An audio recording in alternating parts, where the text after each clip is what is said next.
shoot for Thompson to beat the buzzer of half-time. He's all kinds of pressure from Graham. Can to Nicholson. 3 ball. Son keeping on. Bailey at the other end answers right back.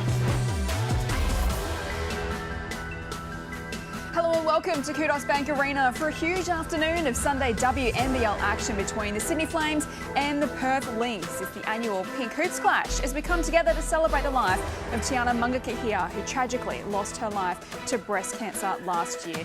The players have arrived thanks to Minor Hotels. Jess Webster with you this afternoon. I'm joined in commentary today by two-time WNBL champion Beck Cole and Olympian Rachel Jarry. Beck and Rach, great to have you both here this afternoon. The big news, though, coming out of the Perth Lynx camp today, no Han Shu, she's out with a back injury. A huge piece for the Perth Lynx that Han Shu is not playing today, but everyone will need to step up. They're still fighting for home court advantage come finals, and that means the world. And then on the other hand, we have such an important cause being celebrated today, and the Sydney Flames have so much more than just a game to play for. So we'll have a good match, Rach. Absolutely, well said, Beck. And I think with Han Shu out, it really gives Sydney the opportunity to gain an advantage inside the paint. They've got great offensive rebounders, so I'm really looking forward to that battle between Keely Froling, Unique Thompson and Annalie Maley. Well, let's head to our courtside reporter Nathan Strempel, who is standing by with Han Shu. Han, we will miss you today. You're out with a sore back. Yeah, my back is sore. I got hurt last game. Lay down very hard. Yeah, but I feel like not bad. I just need a rest a few days. Yeah. It's a shame not to have you today. Last time here, you were playing for a gold medal in the World Cup in this stadium. Yeah. Is it nice being back in Australia? Of course, especially this place. I'm very miss here.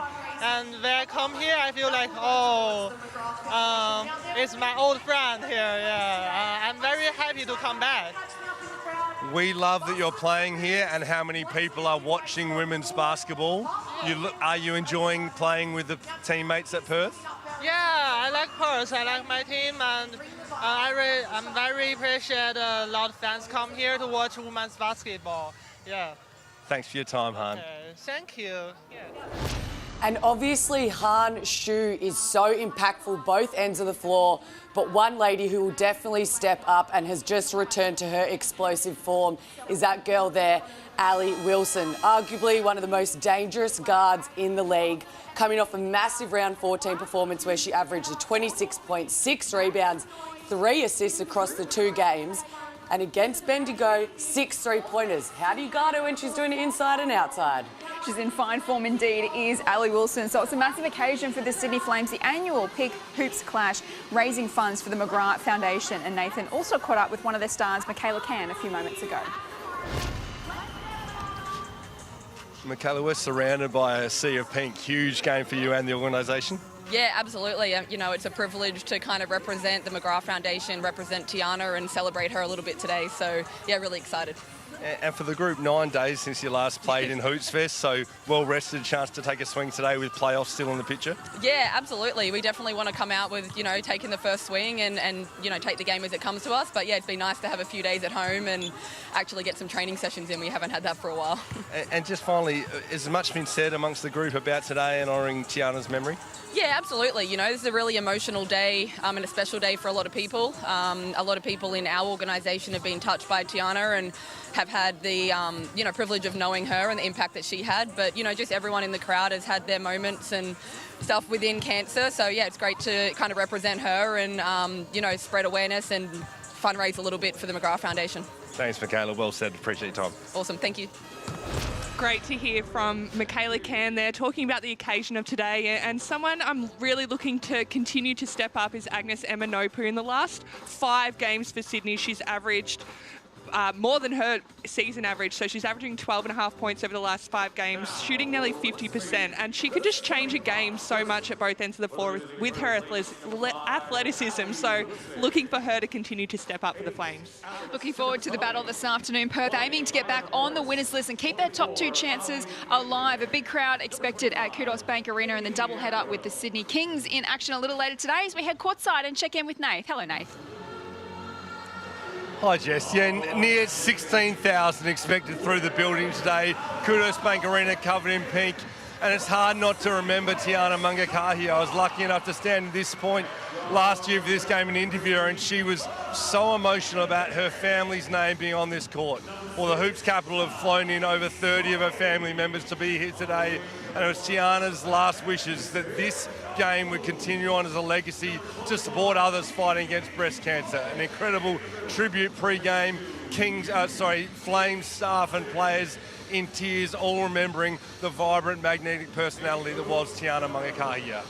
Thanks so much, Nath. Yes, a special occasion ahead of us this afternoon in the annual Pinks Hoops Clash as we get set for an important battle here in the run home to the WNBL finals. Beck and Rach, do we expect Sydney to challenge Perth today? Just repeating, no Hanshu, that's a massive out. They have played once before this season, way back early in round 2, and Perth only won by 6 points that day. No Ellie Wilson, no Hanshu in action. Well, I think they match up better with Hanshu not being in there. Obviously, she's 6'11", so that helps. And like I said earlier, the Sydney Flames are playing for more than just a game of basketball today. There's way more on the line, so they'll all be out there playing for Tiana, playing for each other, you know, representing something bigger than basketball. So I think we definitely have a game on our hands, Rach. Absolutely, and you know, Sydney have been, you know, pretty good the last few rounds, and that is a great start. If Shanice Swain can get going, that is going to be huge for the Flames. But, you know, I think Renee Garlib is coaching really well. She's got them, you know, being disciplined at both ends of the floor, and if they can put that together for a full game, and if this lady gets going, then they'll be very hard to stop. Oh, back-to-back buckets for Shanice Swain to kick off her afternoon. And I think that's where Swain can also keep lifting and elevating her game. She's athletic, she's got quick hands. Use your defense to bring your offensive game. And like you said, Rach, great start. Chippertoni and Morris combined for Perth's first points this afternoon. The starting fives for Sydney: Can, Swain, Eminopu, Froling and Thompson. And for Perth, it's Wilson, Chippertoni, Morris into the starting five to replace Hanshu and Maley and Atwell. Swain from outside the arc couldn't get it to drop, but she's feeling it so far in his opening couple of minutes. Sydney still mathematically a chance of making top 4. Her season is not gone yet. Maley fires for 3, no good. Thompson with a rebound.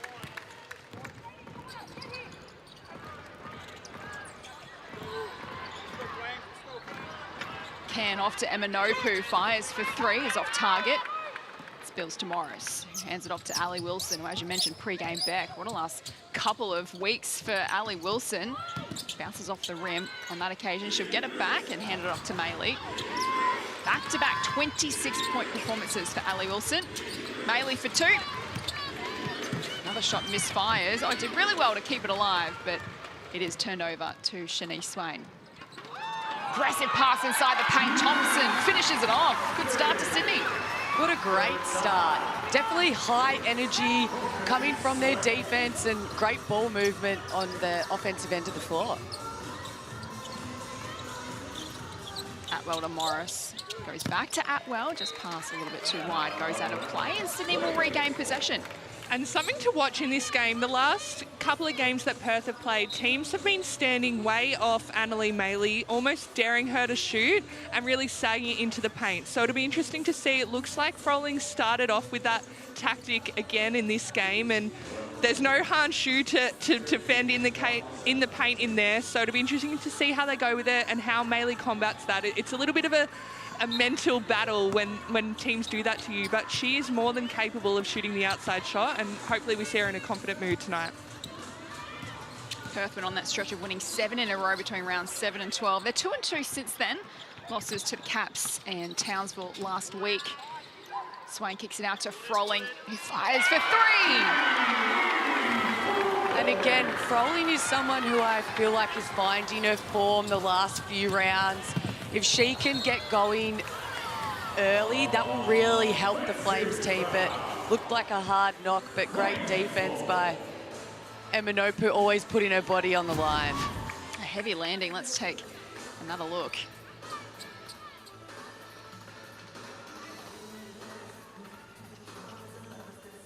She's back to her feet, which is good news.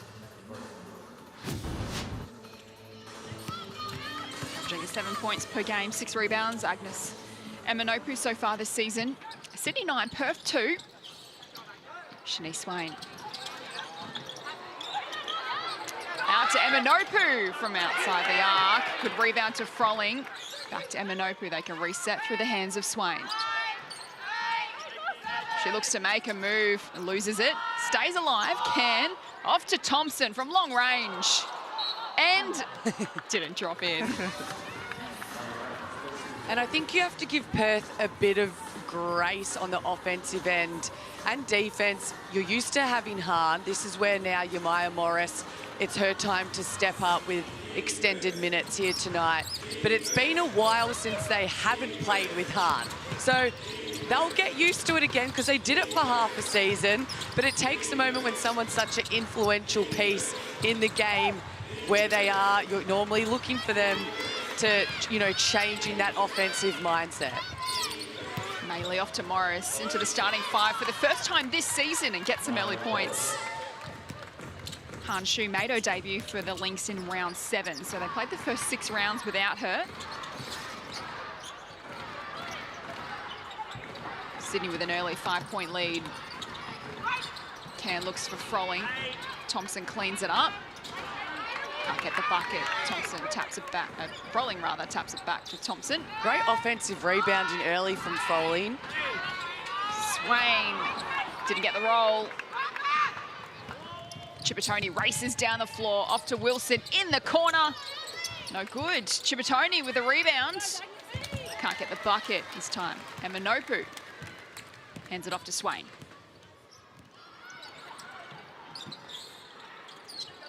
Back-to-back buckets to start this contest for Shanice Swain. 5 minutes into this opening quarter. Froling to Thompson. It's defended well by Morris. Thompson keeps it alive. One way, then the other. Oh, denied by Morris. A great couple of efforts there. Hands it off to Maley, running downhill. Gets the call and the bucket.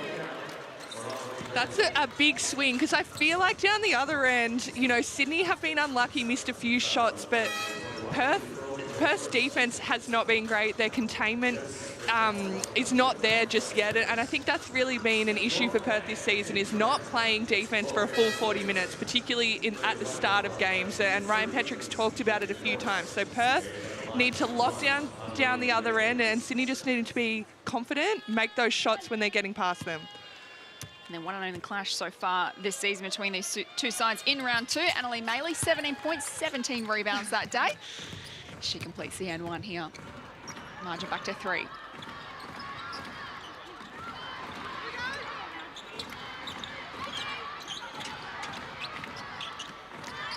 Swain. Feet set, fires for 3. It's no good. Thompson just keeps it alive. Great hustle. Off to Emanopu. Now Norris from deep. Onto the floor and immediately makes an impact. And she has been so impressive, that woman, when she has entered the floor.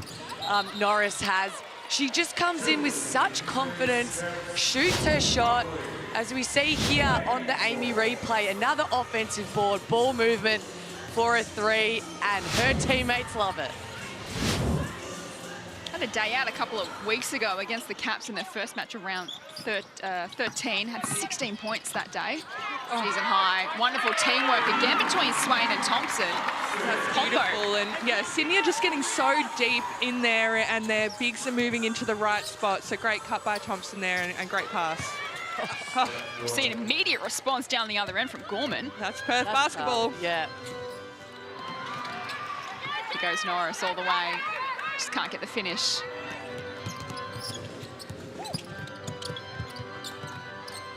Into the corner for Wilson.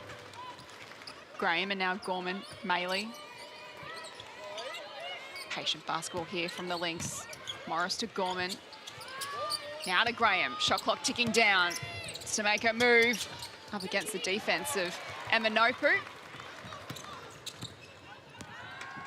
Thompson hands it off to McDowell White and then receives it back. Good start to Sydney on their home floor. McDowell White back to Norris. This time loses it. Maley off to Gorman, back-to-back threes. Not quite. Maley with another rebound. Drives hard. It's knocked away from her hands by Swain. That was great, just one-on-one defense. She timed that perfectly, getting the ball, Swain, and unfortunate, just too much on that pass to Thompson on transition. Sydney coming off a 9-day break since Hoops Fest, so they're certainly showing some fresh legs and energy out there early in this first quarter. They lead by 4. Perth coming off a big round 14, playing against Bendigo and Townsville, the top 2 sides in the competition. That one rattles out.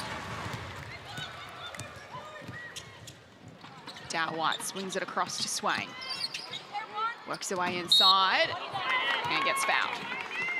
And that was really smart play right there. Swain heard the whistle go. She was still in the middle of her steps, chucked that ball up, and now she gets to go to the line for 2.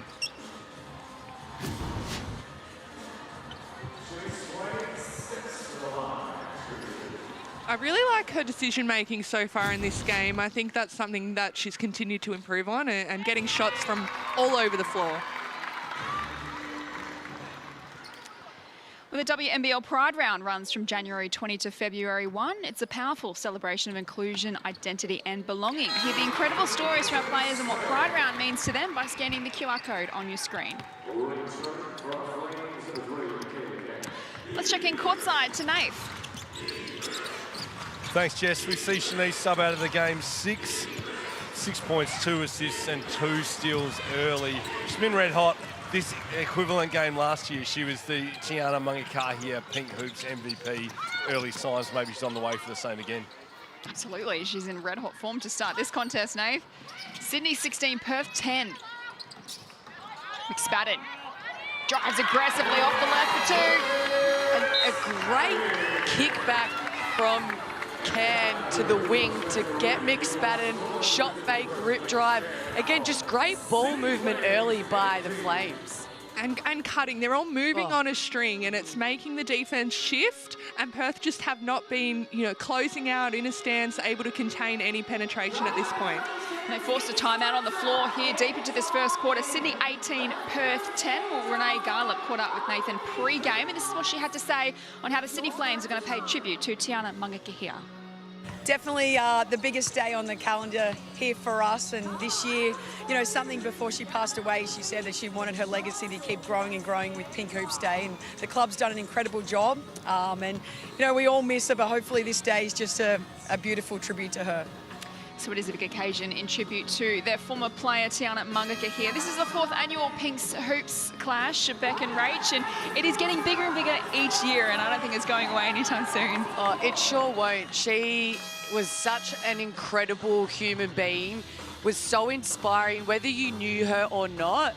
She made you smile. She had such a big impact on everyone around her, and what was something else I want to point out is you see obviously the big love heart with the number 5 right there on the decal near the bench, but the players, obviously they're wearing their pink uniform today, but throughout the whole season on their jersey, they have the pink love heart with the number 5, Tiana's name. They also have her jersey put over on the chair on the team bench.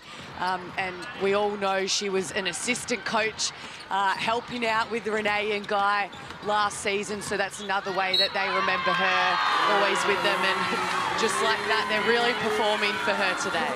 Certainly are, as Amanopu will head to the line, and the Pinks Hoops Clash will again raise funds for the McGrath Foundation, so please support it any way you can. But let's head courtside to Nath. You were around the Perth huddle in that last timeout, Nath. A strong start to Sydney. How are Perth going to respond? Thanks, Jess. Yeah, Ryan Petrick poised as usual. Interesting point to note, though, none of his assistant coaches travelling with him for this game. Just a wrinkle of fixture. So he's coaching by himself, just emphasised controlling penetration. You're seeing Sydney, like their guards, being able to get 2 feet in the paint, causing problems for Perth. Thanks, Nath. See if they can settle in this final minute here through Chippertoni. She draws the foul. Sydney 21, Perth 12. If you just joining us. No Han Shu today. There is Ryan Petrick solo coaching this afternoon. Han Shu did make the trip over, but she is out with a back injury. Hopefully we'll see her in action again on Tuesday night.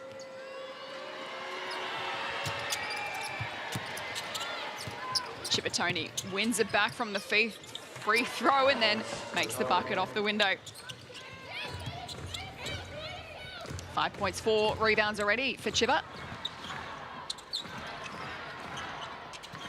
Let's start to this opening term from Sydney. Dale White wins it back off the deflection from Morris. Shot clock ticking down. They work it to McSpadden for 2. Bounces off the rim and falls to Atwell.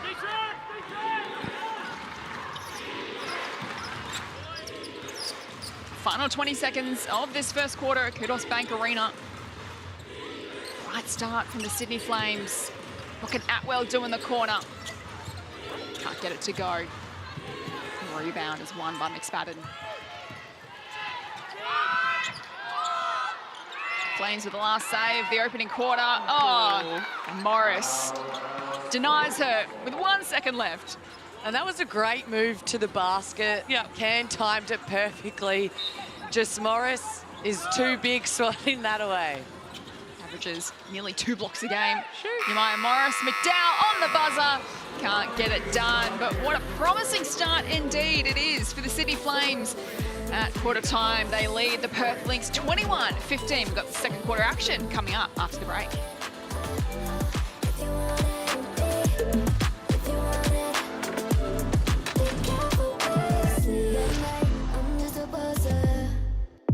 That I never think about where you've been, my lover.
Quarter time in Sydney, and it's a hot start to the Flames. They lead the Perth Lynx by 6 points at quarter time. Jess Webster with you alongside Bet Cole, Rachel Jarry and Nathan Stremple, who's courtside for us this afternoon. Nath, you're around the Sydney camp at quarter time. Renee Garlett must be super pleased with how they've started this game. Yeah, Renee really happy. You know, it's just a focus on tightening up the little things. Her attention as well, similar to Perth, just controlling the game defensively, stopping penetration. They feel like that's where they can gain that edge after a strong first quarter. Thank you, Nate. Sydney have lost their last 2 games. Prior to that, they'd had a stretch where they won 3 out of 4. So can they get back to their winning form today? Pittman starting on the floor to start the second term. It's a turnover. Gorman takes it down the other end, hands it off to Atwell. Almost intercepted by Can, but it does fall to Froling, who hands it off to Can. And they just couldn't quite get the finish, but Can keeps it alive with a rebound. To Froling, wide open. No good. Graham hands it off to Chippertoni. Your thoughts on the opening quarter, Beck? I think Sydney have been absolutely great in their ball movement, the cutting off the ball, like Rach said, on a string perfectly. Down the other end, bringing lots of energy defensively, holding Perth to the 15 points at a quarter. You have to be very impressed with that, and I think Perth is still just finding their feet. It's still 9:30 a.m. Perth time, isn't it? They're waking up. But Rach, do you expect Perth to settle? No Han Shu to start the first quarter, but do you expect them to settle into this contest the longer it goes on? I do. I just think their offense has been a little bit stagnant, so they need a bit more movement from their players. We just see them often standing around, and at the moment they're only 1 from 9 from the three-point line. So getting inside looks like that from Alwell is certainly going to help to keep the scoreboard ticking over when that 3-ball isn't going down. Sydney by 6 at quarter time. It's currently 4. Swain started her afternoon brightly. Hands it off to Thompson. Top of the arc, comes up short. Swain with 6 points. Thompson with the 6 as well. Maya Morris leading the way. In terms of scoring for Perth with 6. First time Maya Morris is in the starting 5 for the Lynx this season.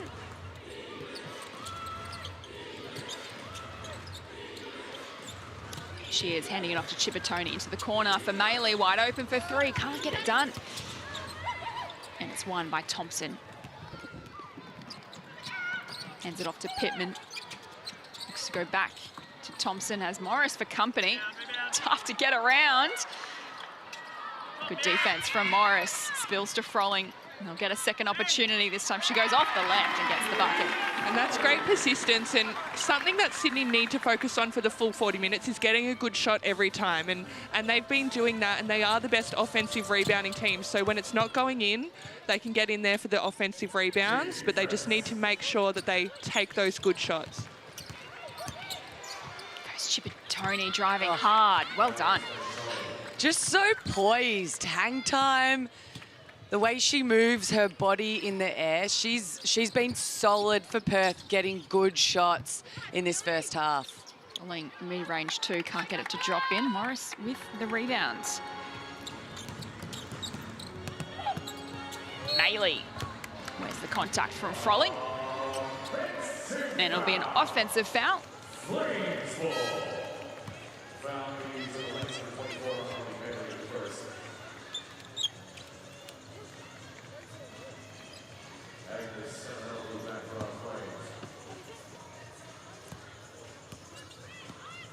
Can will take it down the floor for the Flames. Eminopa goes to Froling. Gets it back. Froling shares it with Swain. She looks to make something happen. Tries to go in the Thompson direction and will stay with Sydney. 3.5 seconds on the shot clock.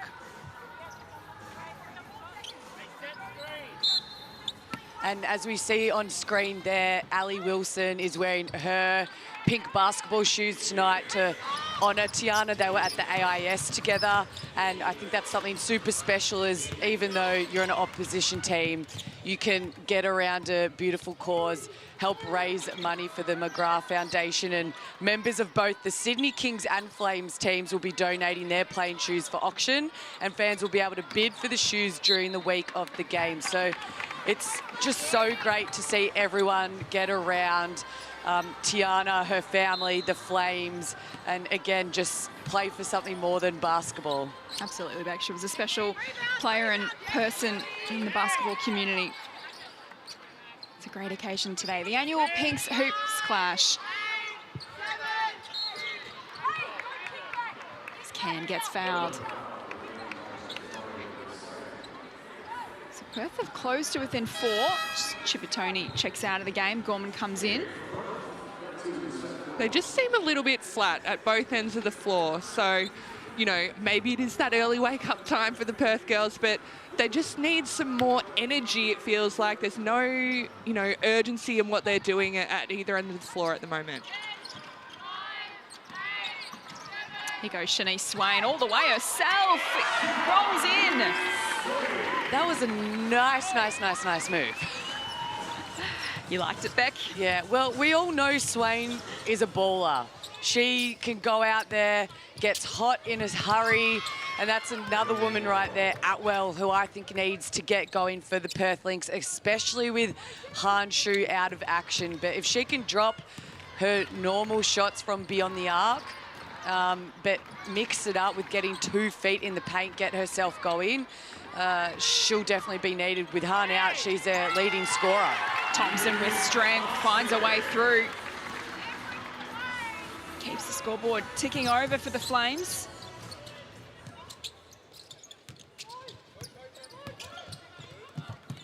Atwell, Maley rather, from the corner, rattles out. Really has been an inside game at the moment. Flames 22% from three-point range. The Lynx just 8%. But a lot of their shots have been right. Ali Wilson, great playmaking guard, 2 feet in the paint, wide open Maley in the corner. That's her shot, so they need to keep shooting it with confidence, because then you have people in the right positions for those offensive rebounds as well.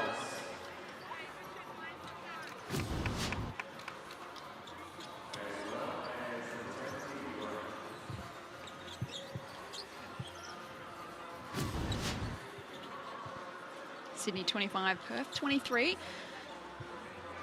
Flames holding on to their margin at quarter time, which was 6 points. These two sides play each other twice in the last 3 rounds, so their one and only contest was way back in round 2, so it's been a long time since we've seen them play each other. And they'll face off again in round 17. Here goes Swain, pulls up for 2. Nice finish. She is feeling it, and she's just mixing it up between what she's getting, and it's great to see. She just needs to continue to add that variety to her game to take herself to the next level. First player to reach double figures today on 10 points. Wilson from long range. There we go. Might be the fire starter for Perth. And she brings that passion, that celebration. We saw how heated and exciting she was against that game in Townsville, and if she can get going, she'll really help her team. Repeated O-boards for the Flames, who couldn't find the bucket. Here's Wilson. Over the top to Morris. Working on Emanopu, and can't get it done on the first attempt, but on the second, she gets the points. And she's been solid to start this game, getting into the right spots, which is obviously so important with Han Shu out. So good start for Morris. And rebounds are going to be so important in this game for both teams. Flames are winning the rebound count 24-20 right now, and they've got 12 offensive rebounds, and that's super important to get those second chance points, especially against the Lynx. Here goes Graham. Passes off the rim. Swain with the 10 points, Thompson with the 8. Morris up to the 8 for Perth. Chibatoni with 7. Just under 3 minutes in this second quarter. On the Amy replay, let's take another look. A 3-pointer from Ali Wilson, who's been in hot form of late.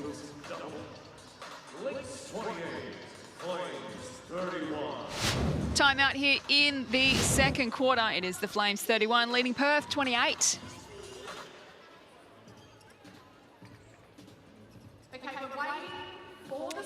How are you seeing the contest play out so far, Rach? Yeah, well, Perth are just still working into the game, and we haven't really seen their full energy just yet. But I am loving what Sydney are doing. Like I said before, they need to continue to take the right shots, not get, you know, sucked into the Perth pace of play and taking any early shots. They need to execute, get the ball around, get it inside to Unique Thompson. This is a great matchup for her. I think she's going to have a really good night, and keep going to Swain as well.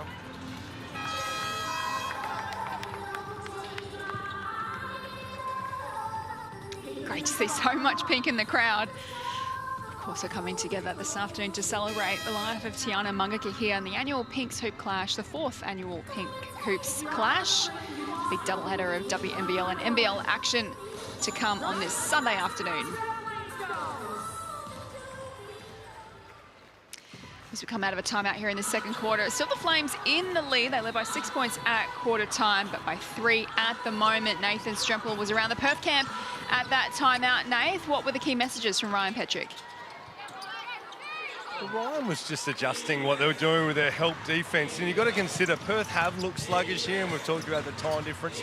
But also they found out this morning that Han Shu is out. So that's a significant adjustment in terms of what she brings at both ends of the floor. So he was just talking about players adjusting with their off-ball defence so that when there was penetration, particularly from Shanice Swain, there was help there. Thank you, Nath. Here's Maley. Puts it up. Can't get it done.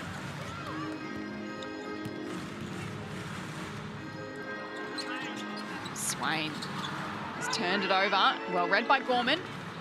Sweeping pass to Wilson. Looking for support. Hands it off to Morris. They go to Graham. Shares it with Maley. Has Swain for company. And that'll be a foul.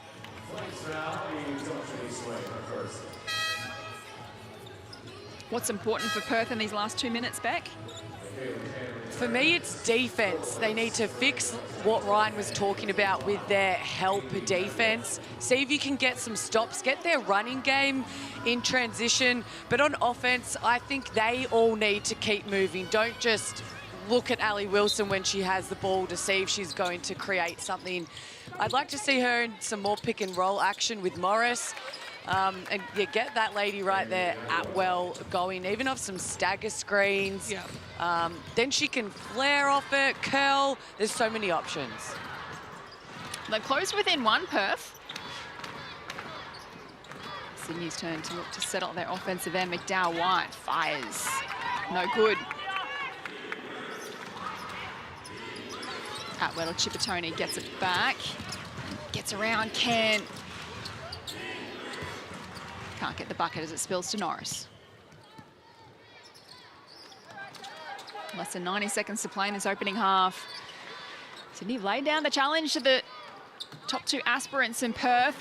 Wilson almost stole it away. McDowell-White keeps it alive. Shot clock ticking down here for the Flames as Eminopu makes a move. Can't get the finish. Oh, miscommunication between Atwell and Chippertoni. It spills to Kerr. She can't make them pay. Morris with the rebound. A couple of nervous moments there for the Lynx. And they're the kind of sort of shots, you know, Eminopu got a great look, drove straight past Outwell, but they're sort of the misses that might come back to rue for Sydney. You know, you just feel like this game's going to go down to the wire, and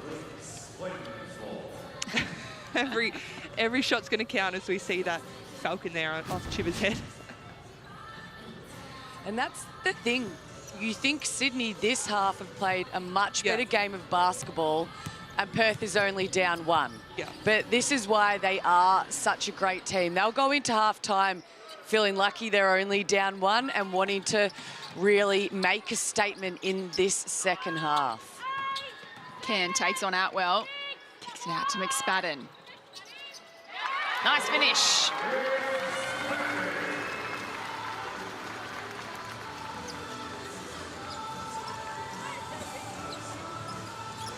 Wilson happy to call the shots.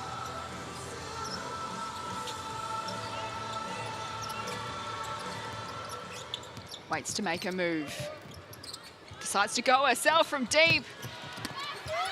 Rebound is won by Morris.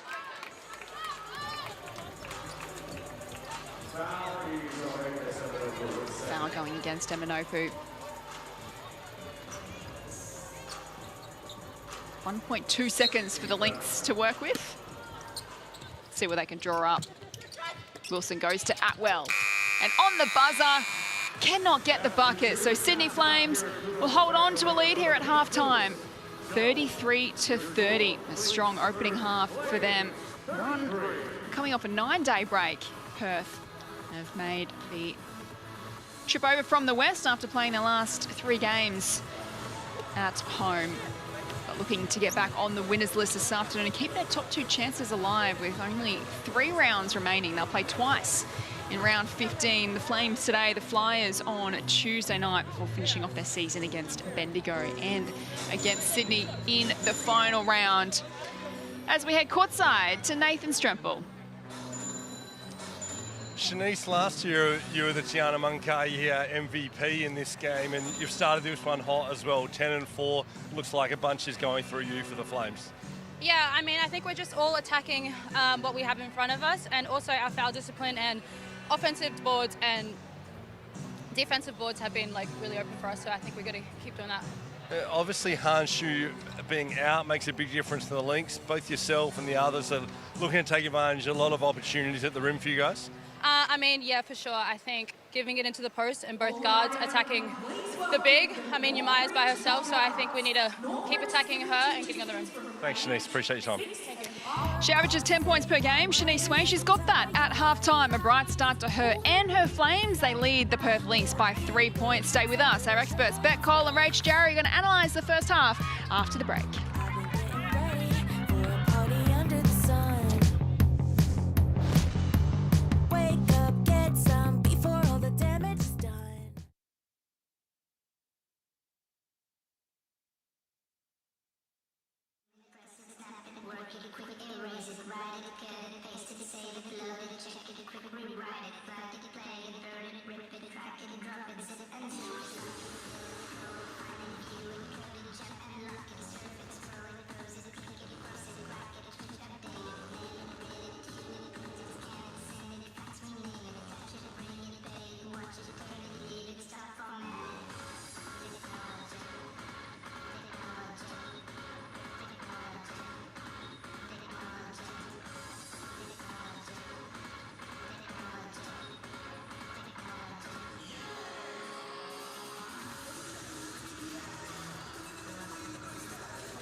That's just our style. Welcome back to Kudos Bank Arena. It is the 4th annual Pink Hoops Clash this afternoon. A big doubleheader of WNBL and NBL action coming your way. And at half-time, it is the Sydney Flames. They lead the Perth Lynx by 3 points. And they've dominated the opening half here this afternoon. Jess Webster with you alongside two-time WNBL champion Beck Cole and Olympian Rachel Jarry. Beck and Rach, here are the match stats to half-time. What do we think of the game so far? I think it's been an interesting one. Perth has come out, they look very flat. We're not used to seeing that from the Perth Lynx, but Sydney, credit to their defence, holding such an offensive weapon team like Perth to 30 points. That's great. Yes, Sydney have missed a few points on the board that they would have liked to make, but Perth only shooting 13% from the three-point land. If they change that and they lift that level of intensity on the defensive floor, we know things can swing in momentum very quickly, right? Yeah, absolutely. You certainly would not call this game a shootout at this point, but like you said, it comes down to defense, and at the moment, both teams have only gotten to the line 3 times. So that just shows a bit of a lack of physicality at both ends of the floor.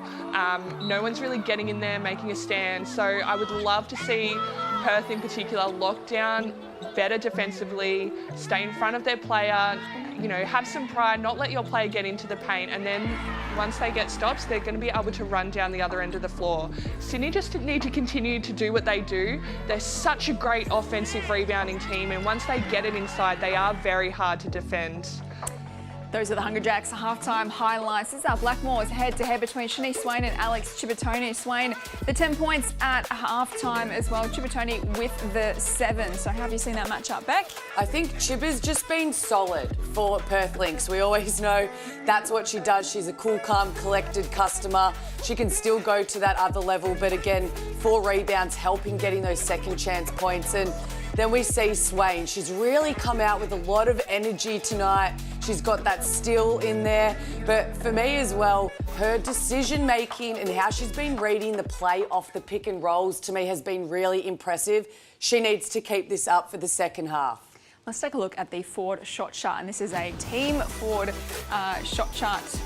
Instead, we're going to take a look at some of these shots from Perth this afternoon. They haven't quite gotten, that's a good 3-pointer from Ali Wilson, Rage, but they, as we've touched on, they haven't quite got their game going at the moment. You feel like Perth certainly have a lot more to give in the second half. Yeah, absolutely. And we do take a look at the forward shot chart there, and it's a lot of red out on that 3-point line, and they'll certainly be looking to change that. But we know, you know, Perth are not going to play any differently. They're going to do that. You know, as long as they're, you know, the right shots that Ryan wants them to take, they'll just keep taking them. So they don't worry about if they've missed or haven't missed. They'll come out with the same mentality. So for me, it's just about them continuing to try and move the ball, just get slightly more open so they're able to make some more, get some more green on that shot chart. So we feel like Perth have a level to go to in the second half, Beck. Do you think Sydney can match them in that? They sure can. Right now, Sydney actually have 5 more shot attempts. So it shows their offensive rebounding's been great. They're executing their offense. But Perth, we all know they can get to another level, and they must do that in the next 20 minutes. So stay with us. After the break, we're going to catch up with Holly Masters, the CEO of the McGrath Foundation. But as we take you to the halftime break, let's pay tribute to our good friend Tiana Mangakahia.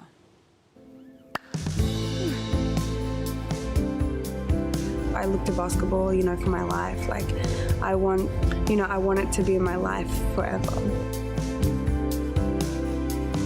30 seconds left. Mangakahia. Oh, yes, has got it. With the fist pump as well. I felt like I really got to show everybody what I could do.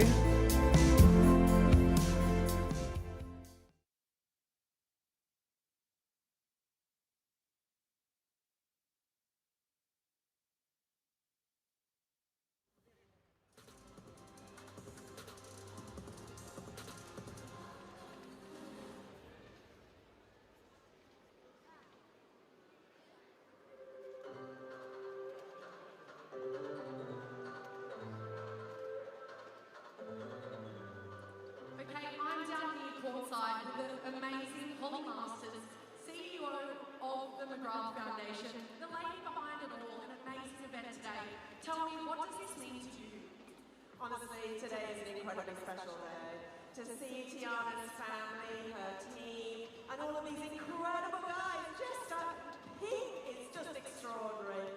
And I can tell you that every person out there watching this who is diagnosed with cancer knows that you're with them today, and that's what makes it so special. Obviously, there's been an amazing amount of funds raised today for this amazing cause. Now, of course, we need to increase these as much as we can, and what will these funds go towards? So every dollar raised today will go to fund McGrath Cancer Care Nurses. Tiana had Peter, and Peter meant the world, not just to Tiana, but to her whole family. And what McGrath Cancer Care Nurses do is provide emotional, psychological and physical support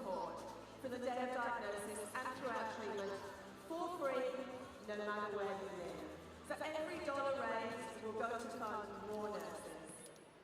Yes, thank you, Holly. Very, very important today, and it's also very important that we are eating our win today. And I can just tell by the crowd already, there's so much pink out there. You're rocking a brand new outfit, I believe. It's just beautiful. We need to really get behind these cause. Can we please put our hands together for the amazing CEO of the McGrath Foundation down here beside me today. Thank you, and thank you all for your amazing support. Let's hear it for Holly Masters.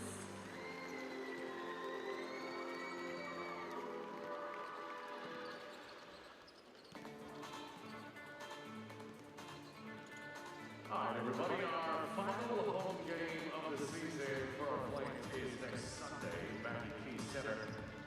It's another 12:30 tip-off, so we'll see you all there. It is Flames versus Venom.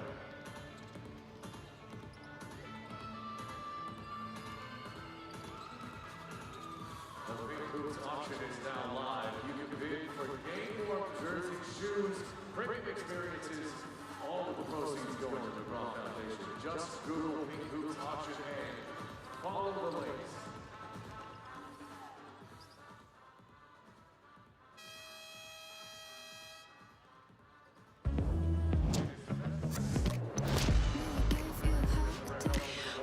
Welcome back to Kudos Bank Arena. Halftime in the annual Pink Hoops clash between the Sydney Flames and the Perth Lynx. It is the Flames leading by 3 points at halftime after they led by 6 points at quarter time. So a big second half to come as they both look to get back on the winners list. Jess Webster with you alongside Bet Cole and Rachel Jarry as we come together this afternoon to celebrate the life of Tiana Mangakahia as her presence lives on and her Guernsey is on the Sydney bench today. But let's head courtside to Nathan Stremple, who is with the CEO of the McGrath Foundation, Holly Masters.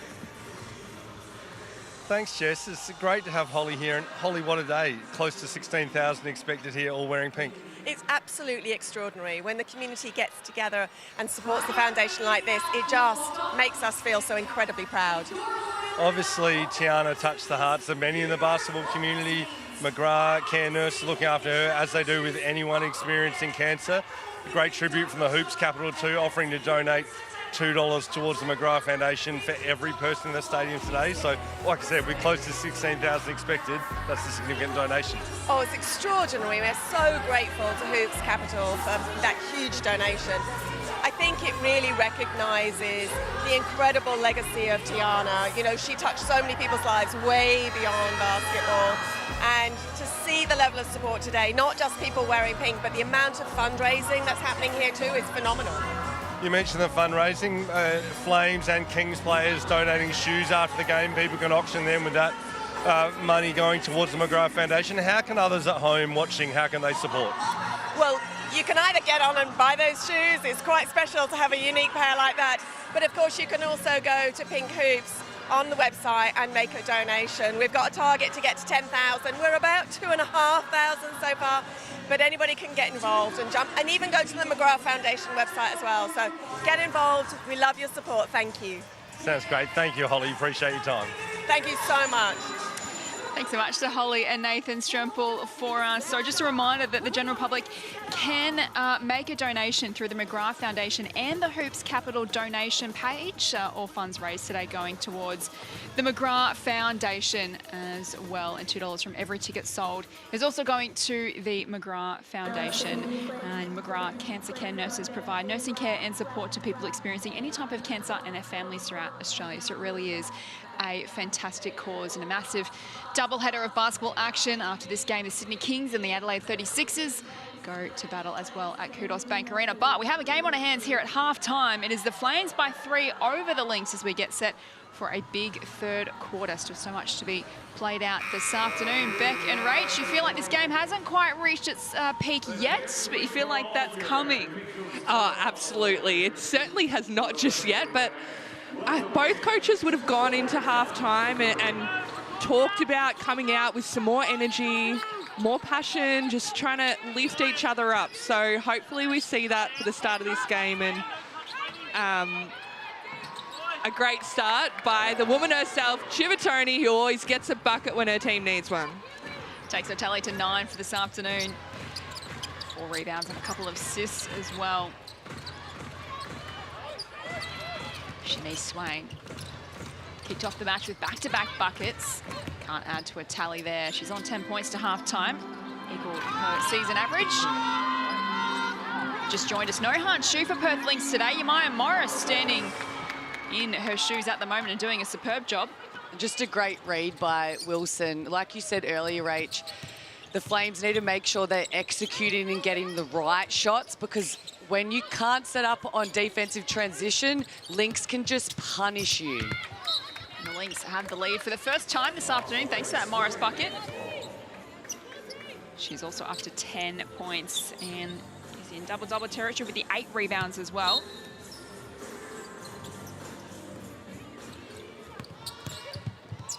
Rolling to get the lead back for the Flames. It rolls out. Bailey takes it away for Perth. Off to Atwell. Rejected by Thompson.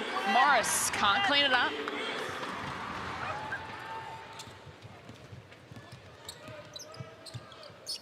Swain off to Thompson.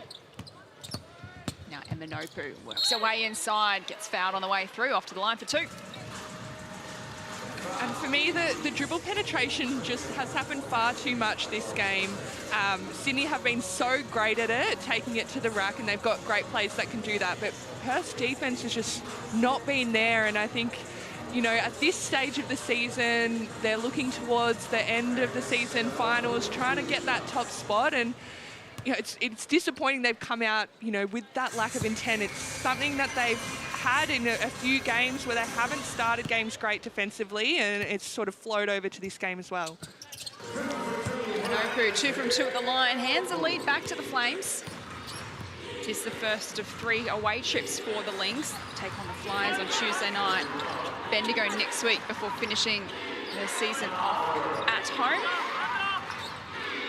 against the Flames.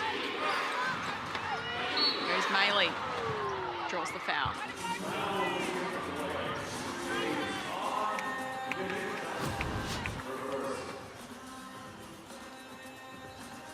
And I'd like on that occasion, as we did see Maley drive to the basket, but Wilson kicked back to Maley. I'd like to see Morris really seal on that mismatch inside, be a big presence. As Maley makes the first, WNBA superstar Angel Reese is coming to Australia, and the WNBL is giving you a shot at winning an all-expenses-paid trip to an exclusive meet and greet during her visit in Melbourne, plus a $500 Reebok voucher. Flights, accommodation, unforgettable access. It's all covered, so scan the QR code on your screen now to enter. Maybe a few owners could go and meet Angel Reese, try and put a contract in front of her face for next season. Why not? You might be meeting Angel Reese as well, Beck. I just might be. Jess might get to have a little chat with her, but I guess we'll wait and see. Keep our eyes peeled for that, maybe. Who's winning the rebound count? Reese or Maley? Oh. That would be a good matchup, wouldn't it? It would be great to watch. Reese is unbelievable, isn't she? Those rebounds. Little fumble from Thompson, it goes out of play, and Perth will regain possession. Sydney hanging on to a 1-point lead.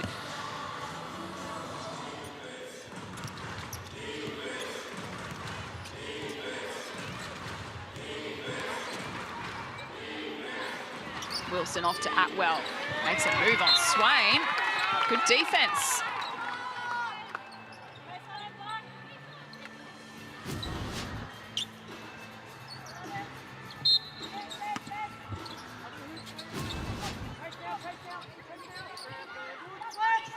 Morris to Maley. Now to Wilson. Atwell for the lead. Bounces off the rim. Not their day from 3-point range, just 13% so far for the Lynx.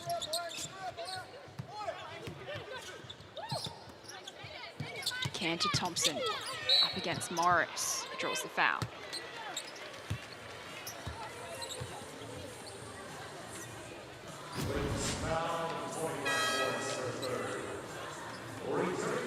Nice move there from Thompson. She's had another really solid start to this game and so dominant inside.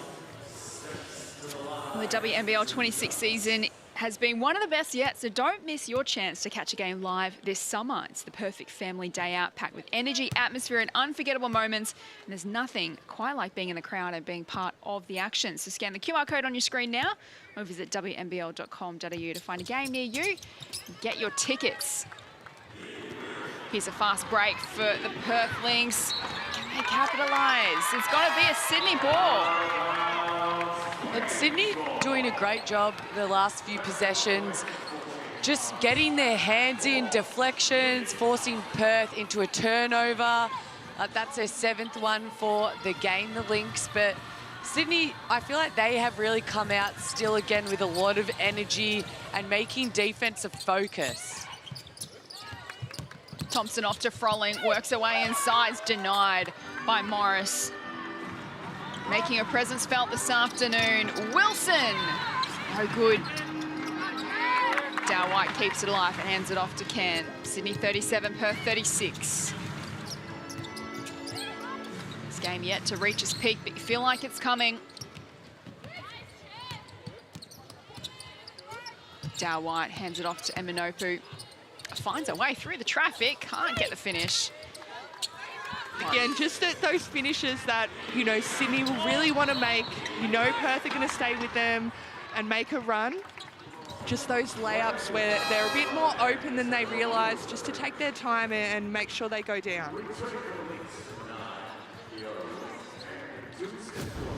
Manopu checks out of the game. That's her 3rd foul, so she'll be missed because she's been doing a great job on the defensive end and attacking as well, creating opportunities for her teammates, but a nice settling bucket there from Maylee. And back in front, the Lynx. So the Flames by 6 at quarter time, 3 at half time, and they've exchanged the lead a few times in this 3rd quarter. Spadden can't get it done. Dow White to reset. Goes to McSpadden.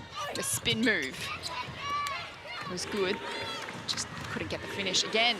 So the opportunity's gone begging here for the Flames. Perth looking to capitalise. What will Chippertoni do? Over the top to Waite off the left. A nice pick and roll action, just great decision by Chipper. Good pass into Waite. Oh, Shanice Waite steps away through beautifully.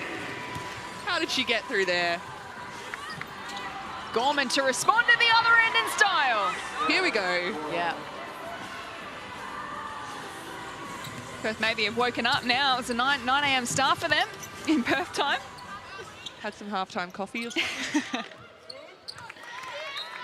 they've got themselves out to a 4-point lead. We knew it was going to come.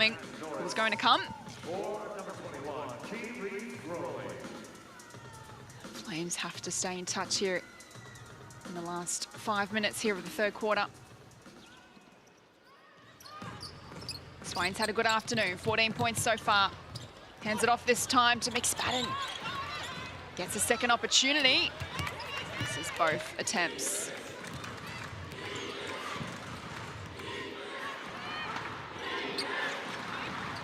Wilson.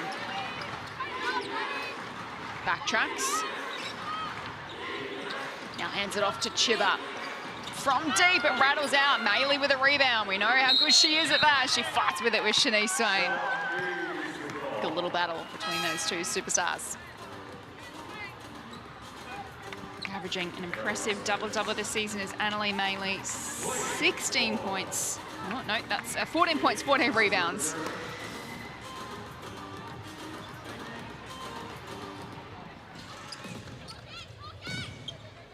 Perth by 4. Kayla Cairn with ball in hand for the Flames. Really need a settling bucket here. What can McDowell White do? Hands it over to Thompson. Up against Waite with strength. Again, cannot get the finish, the Flames. Perth's opportunity to pounce and extend their lead. And they do it with a massive triple. And that was smart by Wilson. She could have shot that ball herself, but Gorman just made one. So she went, hey, I'm going back to my teammate. Great decision, and they're getting going now. Perth have made the move here in the 3rd as we enter a timeout on the floor. The Lynx 46 lead the Flames 39.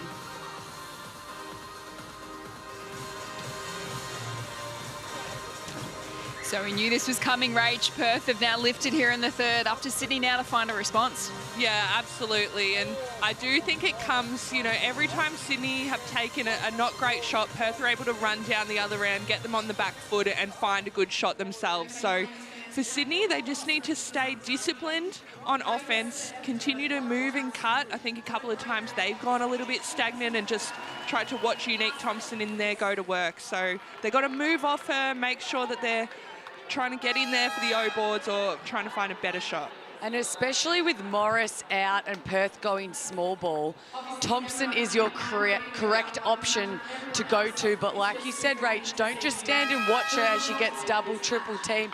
Move off her like you did in the first half and then make those little bunnies inside.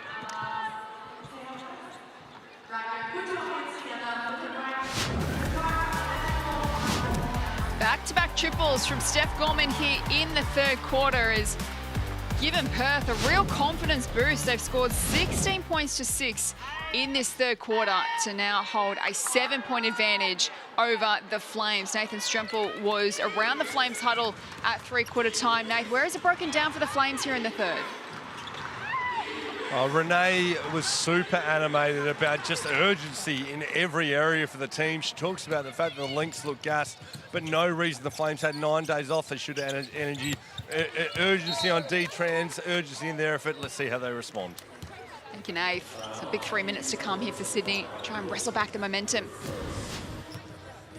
And Beck, you mentioned it before, but Perth are really coming over aggressively for that double team when Thompson is inside. So Sydney just need to maybe look at a pass fake in there, see who's open, try and find a better shot. Swain, 14 points this afternoon. Can't add to a tally here. Norris, stolen away by Maley. Gorman's got the hot hand. She turns it over on this occasion. Can races down the floor, needs to make it count for the Flames and does. A nice read by Can on the defensive steal there. If they can get a couple more steals, deflections, they look good when they're run, that can help them chip away. Perth have lifted weight. Bounces off the rim. Maley hunting that rebound as she often does. She's coughed it up. McDowell-White looks to go in the Thompson direction. It's well read by Waite. They work it to Wilson. Perth by 5. Graham swings it across to Gorman. Now back to Wilson. 2 minutes left in the third. Perth have owned this quarter. She runs into Thompson and gets fouled.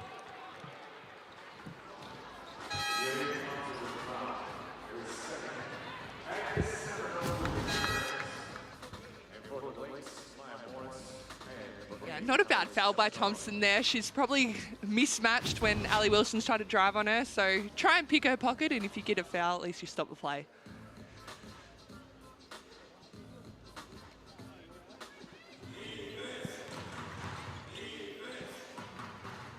Gorman's got the hot hand in this third quarter. And Gorman has definitely been the game changer for the Lynx. Their three-point percentage still low for them at 22%, but she has been hitting hers, and I like seeing her team continue to go to her. She's hit 4 3-pointers. Perth 49, Sydney 41. Sorry, Jess. No, for me, she's an X factor for this Perth team coming into the pointy end of the season.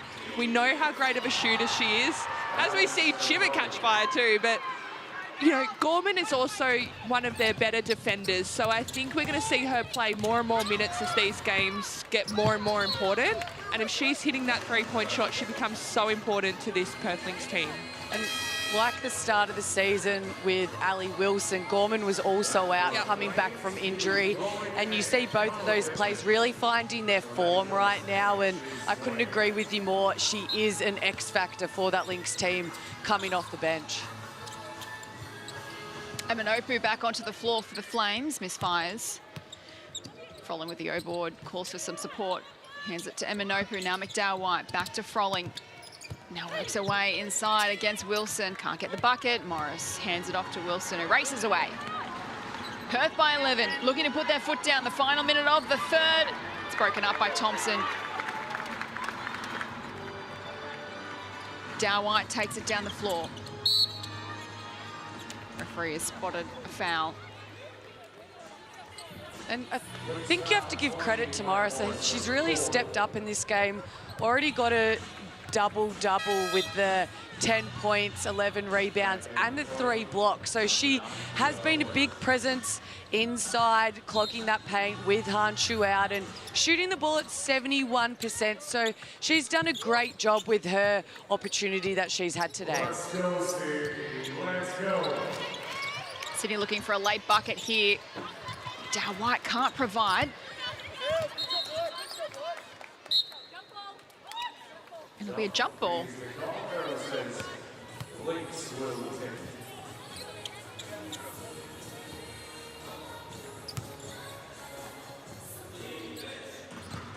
Final 30 seconds. Perth have made their move here in the third. They lead by 11 points. Wilson fires for 2.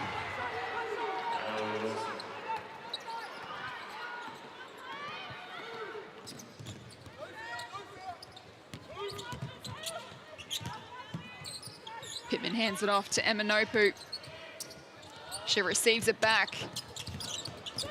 Can't get it done, but Eminopu on the rebound, just couldn't find the finish as time runs out for the Sydney Flames in the third. What a dominant third quarter for the Perth Lynx. And they, as we turn for home, they've opened up a 13-point gap at three-quarter time. 54 plays 41. Stay with us. We've got a big final quarter to come after the break.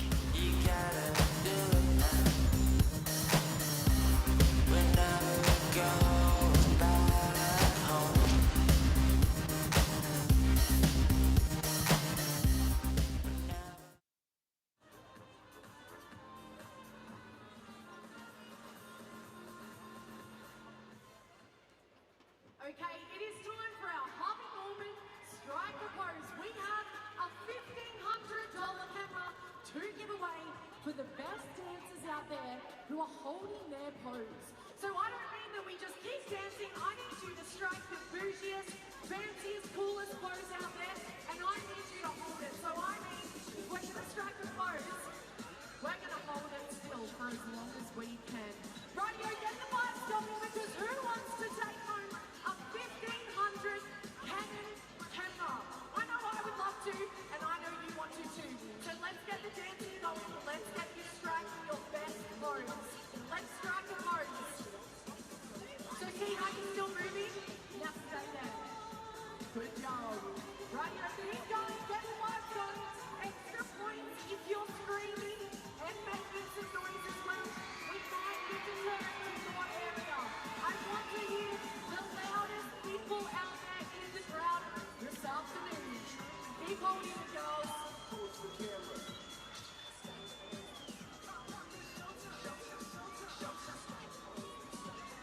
This is your chance to be a big shot. Hold your pose.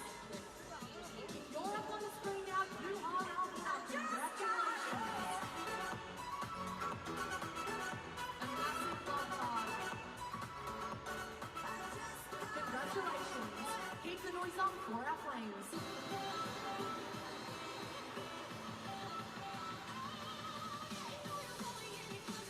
Sydney Flames fans, where are you? Make some noise for them. Welcome back to Kudos Bank Arena. At three-quarter time, the Perth Lynx lead the Sydney Flames 54-41. They made their move in the third quarter. Jess Webster with you alongside Bet Cole, Rachel Jarry and Nathan Strempel, who's courtside for us this afternoon. Nathan, you're around the Perth huddle at three-quarter time. They must be so pleased with how they dominated that third quarter. Yes, that was the message. Yes, they really sensed the moment. 24-8 in that quarter. So Ryan Petrick talking about pushing forward that advantage, talking about controlling Shanice Swain and making someone else beat them. But for the Flames, a real arm wrestling that first half, and their poor shooting from the field really stung them. Bet Cole, what do you do to try and bring this one home? They're shooting under 30% from the field. How do the Flames turn that around? They just need to make their inside shots that are with them. They're the bunnies in there. They need to keep executing, screening, cutting with purpose, and go back to that first half where they were getting 2 feet into the paint, but then they had cutters, shooters spotting up. But remember, it all starts on defense, so you have to get stops, and that's not going to help when you're not getting out to shooters like Steph Gorman for her 5th three-pointer of the game. I've got to do something about her, Rach. She is absolutely getting hot, and I love that Perth continue to go to her, go to what's working, go to the hot hand, and that is something that Perth do really, really well. She's up to 15 points for the Lynx. She is handing it off to Chibatoni. Perth by 16. It was the Flames by 3 at half-time. Come to play here in the second half. Maley can't get it to go. It's knocked out of play. Let's check it out in the Amy replay. Steph Gorman picking up where she left off in that third quarter. She knocked out 3 triples in the third. Just casually with a few backward steps like nothing happened. She just knew it was going down the whole time. But a positive Perth can really take out of this game right now is it's not their normal standard players, superstars who are scoring their points. You have the likes of Morris coming in with 10, Gorman with the 15 leading them right now, and then Chiba next up with 12. So other players have stepped up when the usual superstars of the Perth Lynx just haven't been able to get going. And I think that is something that the Perth Lynx have done well this season, is on any given night, it's anyone's opportunity to stand up and produce on the scoreboard. You have to have that depth. If you want to challenge for the championship, Rach, you need to be able to get it done by committee. Yeah, certainly. And you know, the big three are now looking very deep, all of them, and playing so well. But you do need everyone contributing.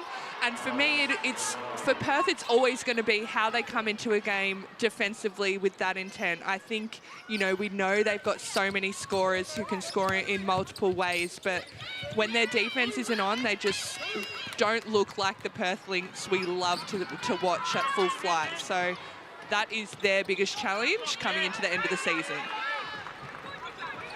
And coming into finals, they have that fuel in the belly. They didn't finish last season the way that they knew they could. And with Perth, like you said, Rach, so many offensive weapons, but it's been the defense that has needed to improve. So if they can lock that down for 40 minutes and improve their starts, like you said, you can't do that against Townsville and Bendigo. No. It will be too hard to come back. But if they lock in, it's the other teams that need to be worried about the Perth Lynx. Couple of big matches to come for Perth as well. So they've got the Flyers on Tuesday night who are hunting a top 4 finish. They then face Bendigo in round 16 before their last match of the season against Sydney. There's a couple of big ladder shaping contests coming up for Perth. We're trying to crunch the numbers pre-game, Rach, and genuinely anything can still happen. The top 3, any of the top 3 can finish in those positions. Still a number of teams fighting for 4th. Maley fires for 3, it's no good. Waite can't clean it up, and Frolling with the rebound. It generally is going to be a thrilling run towards the finals. Anything can actually happen. It is, and so many of those teams playing each other, and the winner of that all depends, makes someone finish higher or lower. So there is plenty of good basketball to come, and certainly no spot is guaranteed at this point within that top 4. We've got some box office basketball on our hands. Get the popcorn. Yeah. Wouldn't mind a cheeky choc top. It is Sunday. Good check. We'll start to provide the snacks in the commentary box, I think, for the run home. 7 minutes to play in this contest. Perth in the box seat and lead by 14. Still plenty of time for Sydney to come back here. Their offensive game has gone missing. Here's Perth on the fast transition. This is where they're dangerous. Chiba with an easy bucket. And we're heading to a timeout here on the floor because Perth are absolutely dominating 59-45 here in the last. The score was 33-30 at halftime. So Sydney have only put 12 points on the scoreboard since then to Perth's 31. It's been impressive from the Lynx, who were challenged early by the Flames. Provided the energy and the intent in the first half. It's just broken down for them after that. Yeah, it really has. Like we said, they've been missing a few of their shots, only shooting the ball at 26%. But they've just really lost it here their way in the fourth quarter. A couple of turnovers leading into that transition, and what really got going was Steph Gorman, who they just haven't been able to shut down. But I think for Perth, Shibutoni has just been that solid woman who has really just accumulated points over the game with the 16, shooting at the 64%, but also the 6 rebounds and the 5 assists. So she's finding her teammates as well, but she's been really strong, really solid for the Perth Lynx. Who would the Flames look to here, Rach, to try and settle themselves in this last quarter before they can try and get themselves back into the contest? Well, for me, it's, you know, we said before, it's about doing it by committee. I think they've got to continue to move the ball and, you know, like Beck said, they just haven't really taken their chances when they've had them inside. They're up to 20 offensive rebounds, which is a huge stat, but have not been really able to capitalise off that and punish the Perth Lynx for that rebounding. But you know, that lady can get going, but again, they've just got to do it as a team, find the right shots, continue to move and continue to try and rebound and put it back in the hole. Well, let's hear from the huddle. Nath was around the Sydney camp at that timeout. Nath, what do they have to say? Thanks, Jess. As Shanice goes to the free throw line, great poise from Renee Garlop. We've made a point that the Flames haven't shot well from the field, but they've missed a lot of really makeable shots. As she just said, we just need to make 2 or 3 buckets and we're right in this. So watch for the Flames to have a chance now to steady. Swain does exactly that at the charity stripe. So can they make a run on here? Perth may have other ideas. They've certainly settled into this battle. Shibutoni into the corner for Maley. Bounces off the rim. So they get an opportunity here, the Flames. A couple of buckets will get them right back in it, as coach Renee Garlop said in that last timeout. Eminopu misfires. Falls to Wait, who hands it to Atwell. Wilson to Shibutoni. Back to Wilson, now into the corner. Take 2 for Maley. Same result.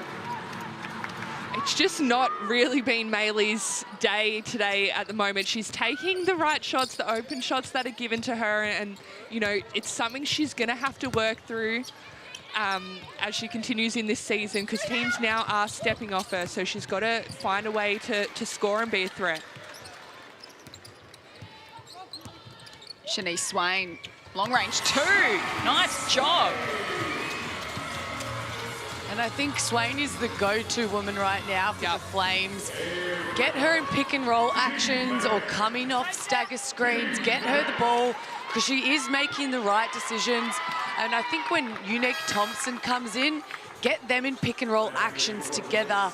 Then it forces the defender to choose who are we're picking our poison. Are we defending Swain or are we trying to defend Thompson?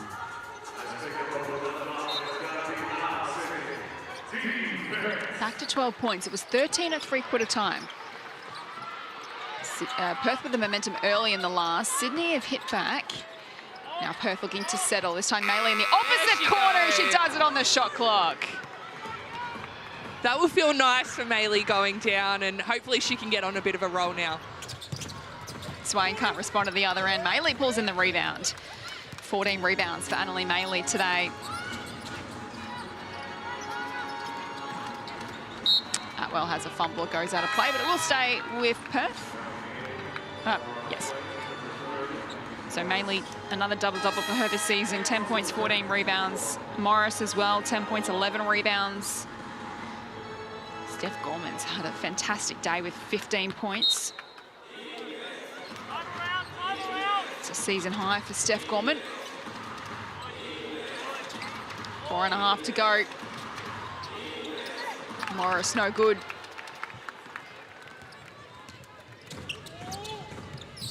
Perth 64, Sydney 49. Swain looks to make her move. Did all the right things, just couldn't quite get the finish. Maylee running downhill. Oh, wow, that was amazing from Annalie Maylee. She finishes through contact.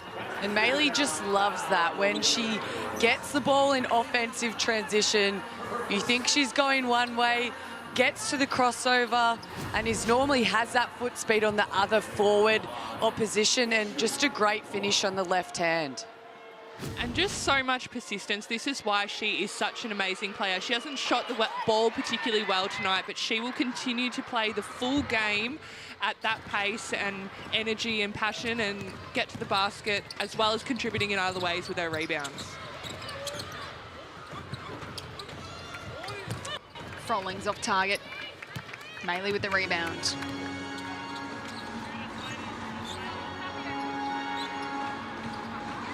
And then for three, can't get it done. Swain, 20 points, 7 rebounds and a couple of assists, but she loses it here as Gorman finishes off her good work. What an afternoon for Steph Gorman. 17 points coming off the bench, 3 steals as well. As we head to another timeout here on the floor. Let's take another look. Swain just lost her feet a little bit. Gorman takes full advantage.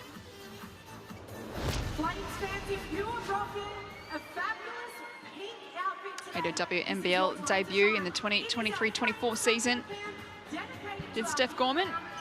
Grand final MVP in NBL 1 in 2023. She's having a day out this afternoon.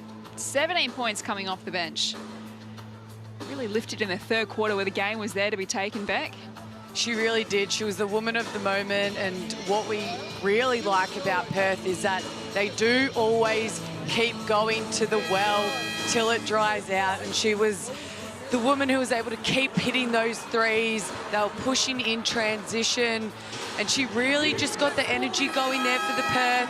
Obviously, they're lacking a bit of that energy and just momentum that we're used to seeing them have, but for them to really push out, stick together, do this without Han Shu as well, you have to take some positives out of the game. And right now they're on the 69 points. They average the 82 per game, so definitely still achievable, and very interesting when they were flat in that first half.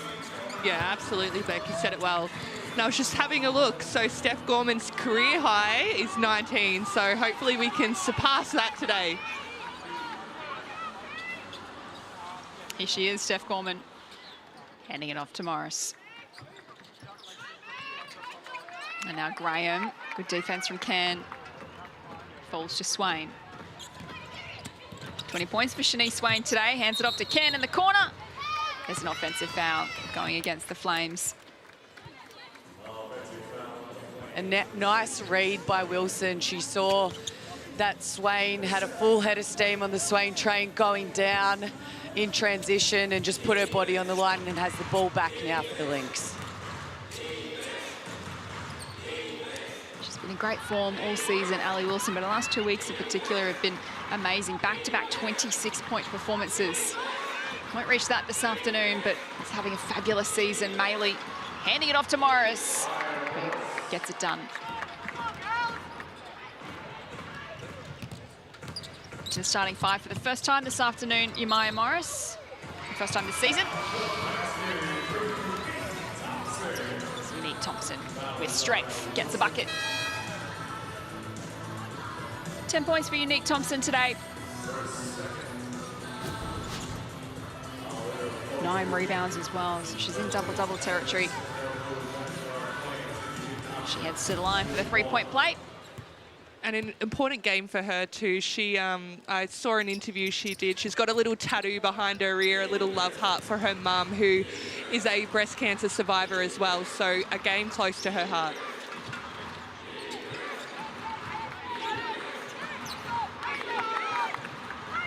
Perth by 20 as we enter the final 2 minutes of the ball game. Norris rattles out. Maylee with her 16th rebound. Just keeps the numbers ticking over.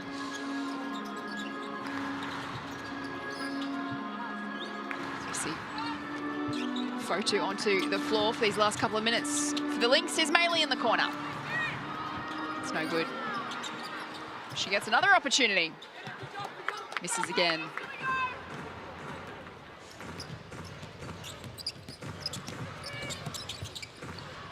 Norris, feet set wide open for three. Bounces off the rim.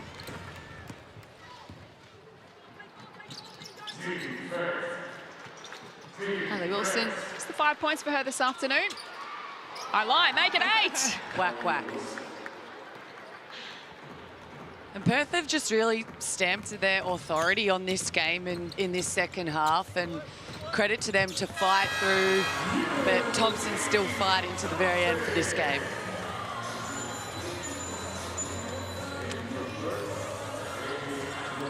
$13 points, 10 rebounds for Unique Thompson this afternoon.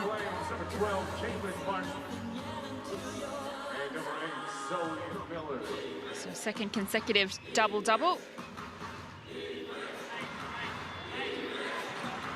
Perth still holding on to a 20-point lead. The final minute at Kudos Bank Arena. Sydney were dominant in that first half, but just couldn't quite generate a big enough lead against the Lynx, who have really turned it on in the second half. Good defense from Eminopu, but Waite wins it back. Can't get the bucket. Norris with a rebound. Hands it off to Zoe Miller, who's getting some time here for the Flames. Eminopu from long range.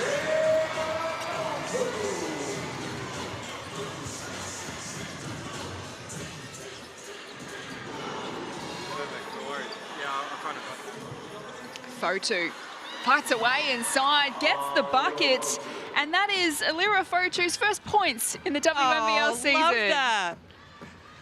You could hear the screaming from the Perth bench through the screen, loving to see their young gun get some minutes and get her first points on the board. Just the 18-year-old.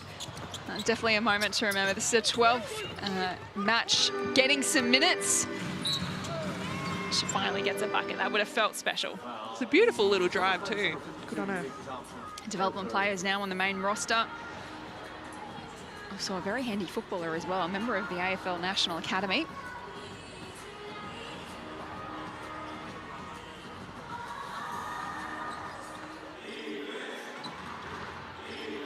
Final seconds here. Ali Wilson with ball in hand.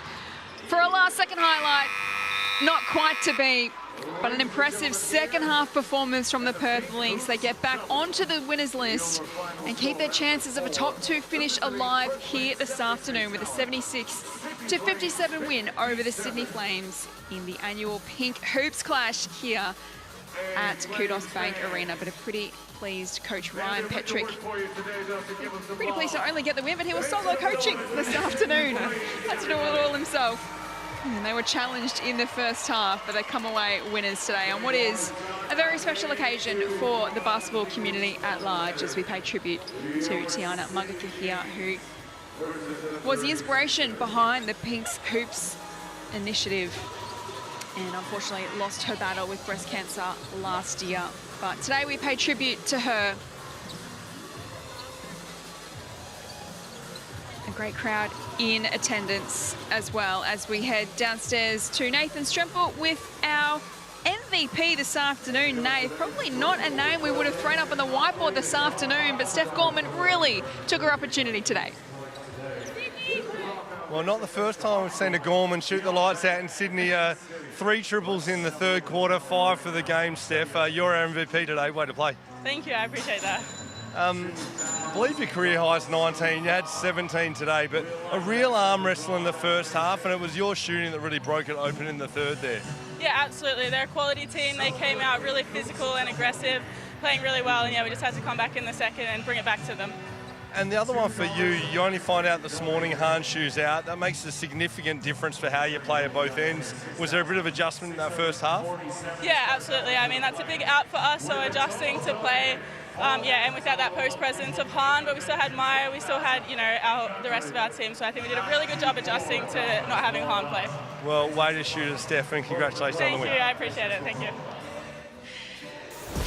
So Steph Gorman had a great afternoon today. She finished with the 17 points. as we see some of the highlights from the match. And that's what makes the Perth so dangerous. We've mentioned it throughout the call, but to be a championship winning team, you have to have that depth on your roster. And Perth were challenged in the opening half, and it was the likes of Steph Gormas, Jemima Morris coming into the starting five for the first time this season in the absence of Han Shu. They got it done, but Steph Gorman, our MVP this afternoon. Yeah, she played a great game, especially in that second half. Shot the ball with confidence beyond the arc. 5 from 9 3-pointers. Great percentage there, but also doing it on the defensive end, getting those 3 steals. And again, this will give her a lot of confidence as they enter the pointy back end of the season, going into finals. And as we see on the screen here, Alex Chibatoni. So, you go, Jess. So we also have the Tiana Mangakahia MVP award. So this is going to Alex Chibatoni this afternoon. She finished with 16 points and somebody who really grew into the contest as it wore on. So 16.7 rebounds, 5 assists, and a block as well for Alex Chibatoni.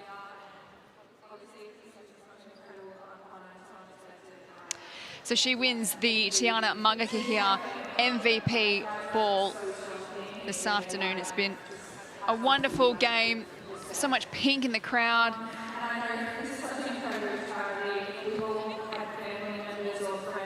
And it's just amazing to see both teams, not only Perth Lynx and the Sydney Flames, but also the NBL with the men, the Sydney Kings after, just unite to celebrate the life of Tiana and just celebrate the legacy she built around just living life to the fullest, never taking anything for granted. And she just touched so many people's lives, whether you knew her or not. She was a big inspiration in the basketball community, and you see how much it means to Chiba there and the girls from the Perth Lynx receiving that pink MVP ball. And Tiana obviously will live in memory in everyone's hearts, and it's great to see her brothers out there with the Tough for Tea t-shirts. Oh, absolutely. And just, you know, well done to the Sydney Flames for putting on this event and keeping Tiana's legacy going. And we can't underestimate, you know, what a tough emotional day this would have been for the Flames.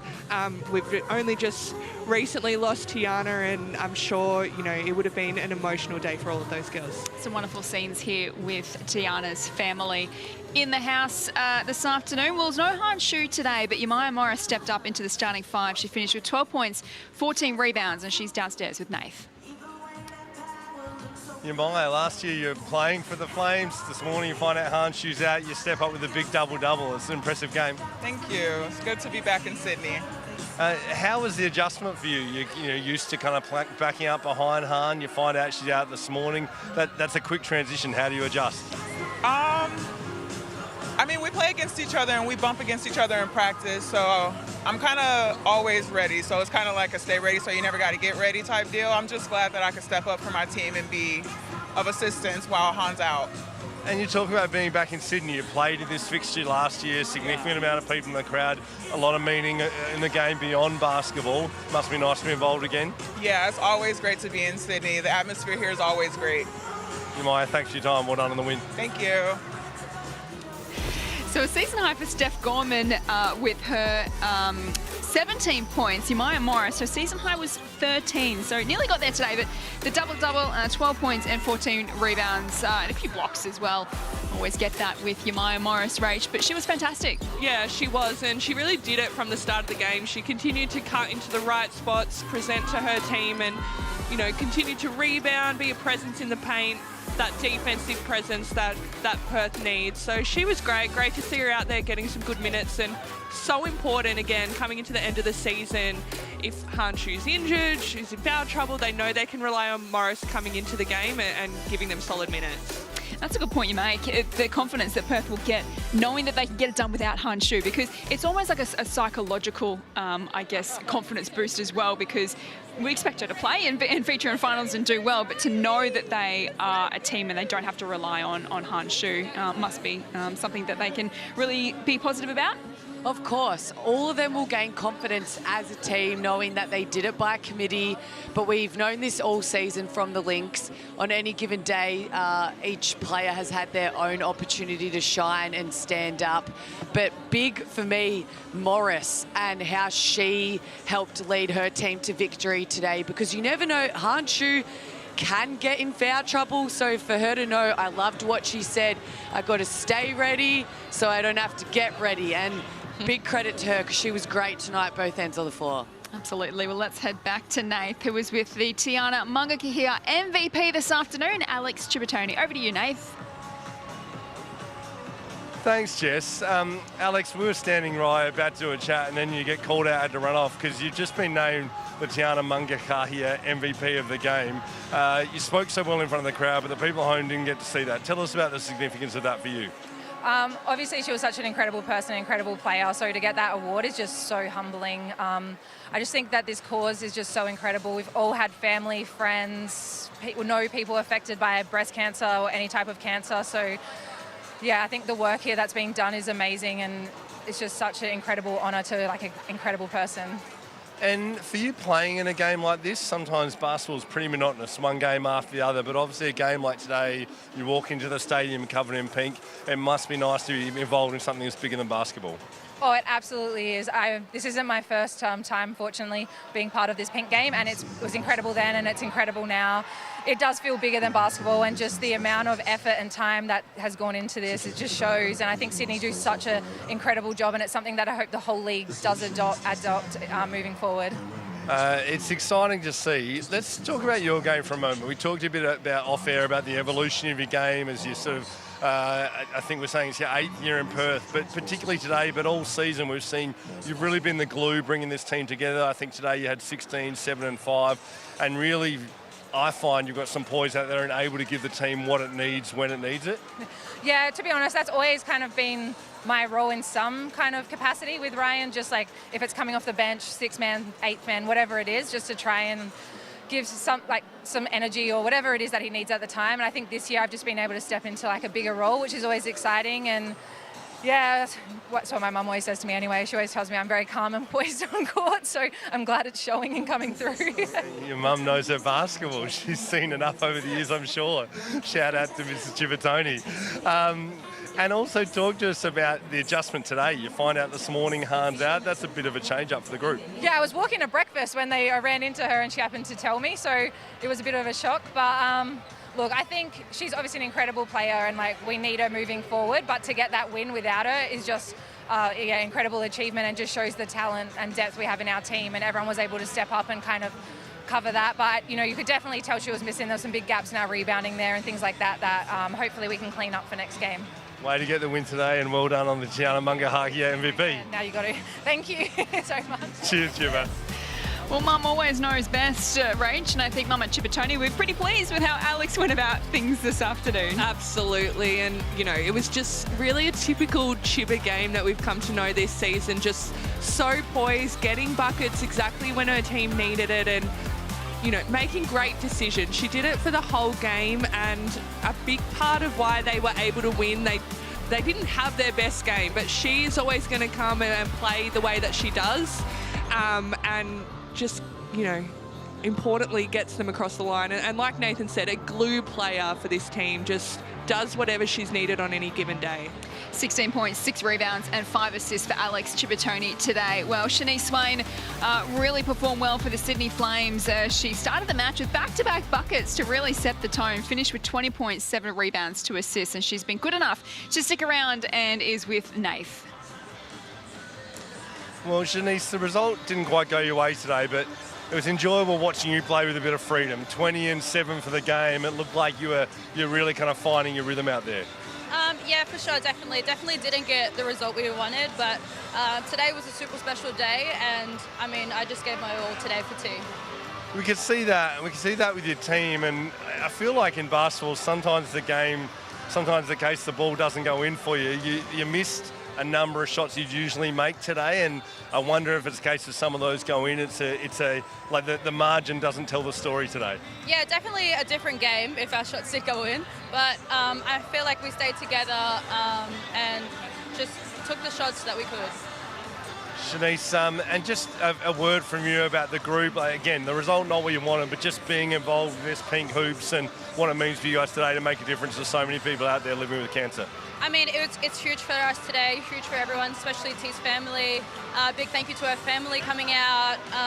But yeah, I mean, this is amazing, and it's incredible that our organisation can put something very special together like this. But yeah, it's amazing to see. Thanks, Shanice. Appreciate your time. Thank you so much.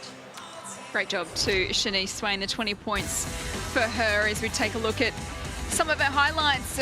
Great to see her getting in on the action this afternoon, but also speaks wonderfully about what this day means to the Flames, Beck, and as you've touched on throughout the call, it really is more than the result today for the Sydney Flames. It is, and I loved what she said when she spoke about, no, it wasn't the result, but she gave it her all today and fought to the very end for T, who, you know, is a past teammate of hers. And again, we just love seeing all the pink in the crowd, celebrating T's life, what she means to so many people. And it was just great to see Swain go out there, play with freedom, and you know, she is a walking bucket when she puts her mind to it, and she had some great highlights today with the 20 points, got in there with the 7 rebounds as well, and she's just an exciting player to watch. Season high was 23 points back in round 10 for Shanice Swain. So the third time she's had 20 or more points in a match as we see the players continue to soak up the atmosphere here at Kudos Bank Arena. And there's been plenty of these pink wigs in the crowd. I'm going to have to get myself one of those. But we're going to go back to Nath because he has found a very, very special guest in the house tonight. It is the GOAT. It is the one and only Lauren Jackson. Thanks, Jess, and thanks, Lauren, for joining us with the kids. Pretty special initiative today. Nice for you to be a part of it. Yeah, it was really beautiful to be here. It was quite emotional, and like it should have been, but it was beautiful to be able to celebrate her life and be here. Yep. Now, I've got to give your kids a question because they asked specifically for one. Hey, mate, can you tell me your name? Lenny. Now, Lenny, can you tell me what was your favourite part of today? When I almost vomited. Say again, mate. When I almost vomited. That's a bit crazy. When I almost vomited. Real big highlight coming out there, Mum. That's great, thanks. That's what you asked for with the interview kind of thing. Yeah. Lauren, you've been involved in basketball and you've tended to do so many things. We talked about honouring T's life, but also just to see basketball and the Hoops capital be able to make a difference to people living with cancer today is pretty special. No, it is. It is incredibly special. And like I said, just really happy to be able to be here and for the kids to see it and see how important community is and what they're trying to do. Hoops capital's done an incredible job, so happy to be here. And now let's talk about basketball and the WNBL more broadly. We see plenty of opals on court today, plenty of people fighting to be opals with championship, with international tournaments coming around. As you juggle talking hoops and being a mum at the same time, you're doing well. What do you make of that opals group with lots of spots up for grabs? Oh, look, you know, there's so many talented kids coming through, and I mean, there's nothing more. I'm so proud, you know, particularly watching people like Ali Wilson and Amy Atwell and the work that they're doing. But it's fun. The whole league is really full of a lot of young Australian talent that are going to make a huge difference. And, you know, Abby Ellis in Townsville, love watching her play, and I just can't wait to see what happens in the next few years. But the league's in good hands, and so is our Opals group. And I've got one more for you to put you on the spot. It's red hot competition heading towards the finals in WNBL. Who's your favourite this year? Perth. Perth is, yeah, that's my tip this year. I think, you know, with Han, they're in a really good spot. So, you know, I think the fact having her in the middle just opens everybody else up, and they're such a talented group. She just makes it all fit, you know, so. There you go. You heard it from Lauren Jackson. Appreciate it. No hesitation. She called the Perth Lynx. LJ, thanks for your time. Thank you. Thank you, Nate. Oh, don't leave him hanging for the handshake, Lauren Jackson. But you heard it from Lauren. Perth is her tip for the championship. But today is all about honouring and celebrating the life of Tiana Mangakahia, gone too soon. But she has certainly created an incredible legacy with the Pink Hoops Clash. All funds raised today going towards the McGrath Foundation in tribute to Tiana Mangakahia.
Perth Lynx are back on the winners list this afternoon and keep their top 2 chances alive in the final few rounds of the WNBL competition on what was the annual Pink Hoops Clash this afternoon at Kudos Bank Arena. Perth were challenged in the first half. The Sydney Flames led by 3 at halftime, but they dominated thereafter and came out 19-point winners. Jess Webster with you alongside Beck Cole and Rachel Jarry to take a look at some of the top scorers this afternoon. But Lauren Jackson, in her interview with Nathan Strempel a few moments ago, said Perth Lynx is her tip to win it all. Beck and Rach, do we agree with the GOAT? Who are we to argue with the GOAT? That's for sure. But I will, just for the sake of it. I think Bendigo and Townsville sitting at home would have choked on their afternoon cups of tea or whatever they're drinking right now. But, there's still those top 3, I don't know. Every day I change my mind about who might be the favourite coming into finals. And then, you look at the game last night, Townsville and Southside, you can't discount Southside and even the Caps. They've shown that they can match it with those top teams when they're playing their best basketball. And I think it's so exciting for the league coming into the end of the season. Absolutely. We feel like Perth Beck weren't at their best today, but what was most impressive was they were really challenged in the first half. No Hans Shoe. They looked unsettled. They looked flat. They looked like they were still waking up. It is 9 o'clock start for them in Perth time, but they scored 31 points to 12 in that second half. So Coach Ryan Petrick will be really pleased that they answered that challenge. He sure will. Yes, they came out flat. They've had a couple of busy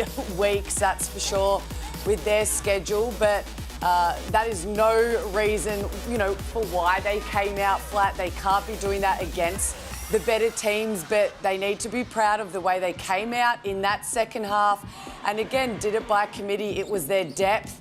We saw Chia Batoni just being the cool customer that she is, solid for her team today. And then it was great to see the likes of Gorman, Morris really step up and again be great for their confidence as a team heading into the pointy end of the season, knowing that they got that done without the likes of Hanshu.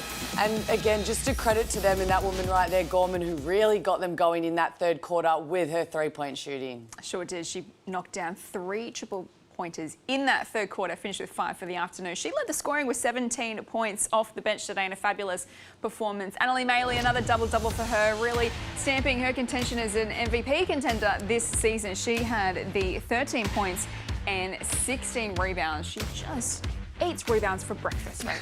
Absolutely, she does. And, that is why she is such a great player and certainly in the MVP talks, because even if she's not scoring at the rate that she would like or can do, she's always going to be able to contribute in other ways, getting rebounds. We know she can run the ball down the floor, she can initiate offense, and she's just always going to work her absolute hardest, and you've just got to give her total credit for that.